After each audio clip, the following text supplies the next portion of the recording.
And then, okay, this is another thing that, okay, to me, maybe to some of you know, okay, so in writing our daily lesson plan, okay, so the speaker mentioned, okay, teachers, okay, you need to start with students, okay, plural, students, not the teacher. The teacher distributes handout to the students, the teacher, everything must start with students. Students are given a handout to discuss with a pair, with their partner. Students do this, students to reflect a learner-centered classroom.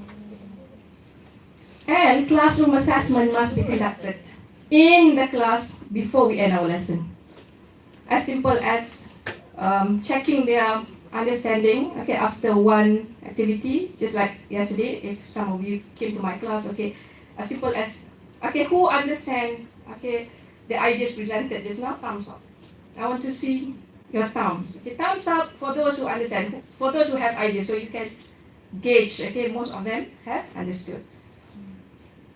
Down if you have not got any idea, and this one.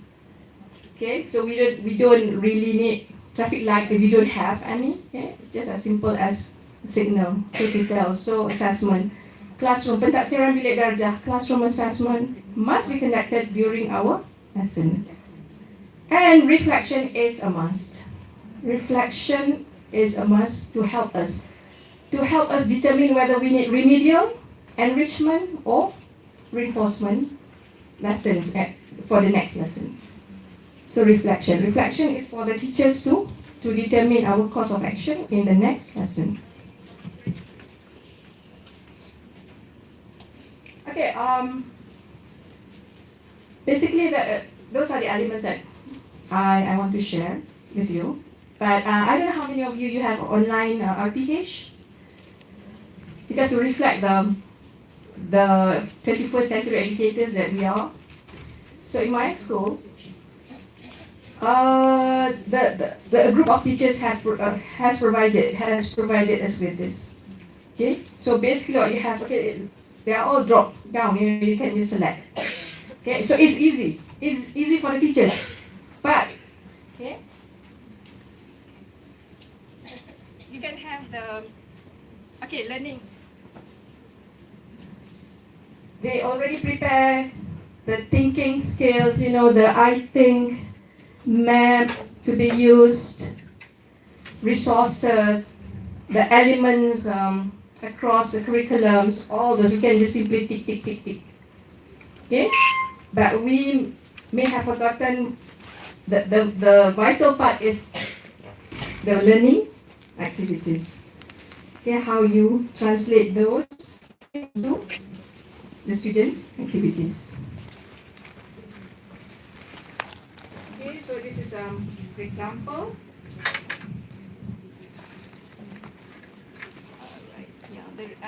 And we have the reflection and attendance, and then follow-up activities. Okay, follow-up actions.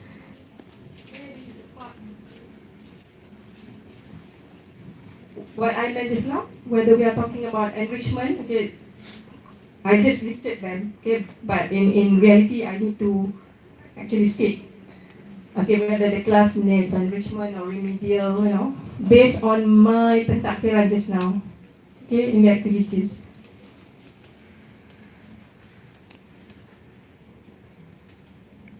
Okay, if we are to recap, okay, what we do in the classroom. So this is the context. Okay, it's not restricted to teaching writing per se, no. It is the guideline for us educators. Okay, we must remember, okay, the objective, because creativity, it will be the next, what do we say? Because in the next 10 to 20 years, okay, it's the creativity that sets the students apart. Okay, so creativity is no longer related or associated with artistic endeavors. Okay, almost all subjects, okay, can be integrated with creativity. So the framework, okay? When we discuss framework, so that is our driving force now. And in the process, okay, so we educators, we take good care of what is going on in our classroom. Okay, by balancing between the product, the process, the exam, and the needs for the students to be creative. Okay, in the classroom, so we take good care of those elements. And then the product, okay, this is when we talk about writing class, so the written work, the assessment on the written work. Okay, so like yesterday, when I conducted the introduction to narrative elements to students, so everything was actually on the process of element. We let the students discover, okay, what without explicitly teaching them. Okay, these are the elements of story. You must have a plot. You must have beginning, climax, the problems, the conflict and the resolution. So if you were in my class yesterday, okay, you would notice that I didn't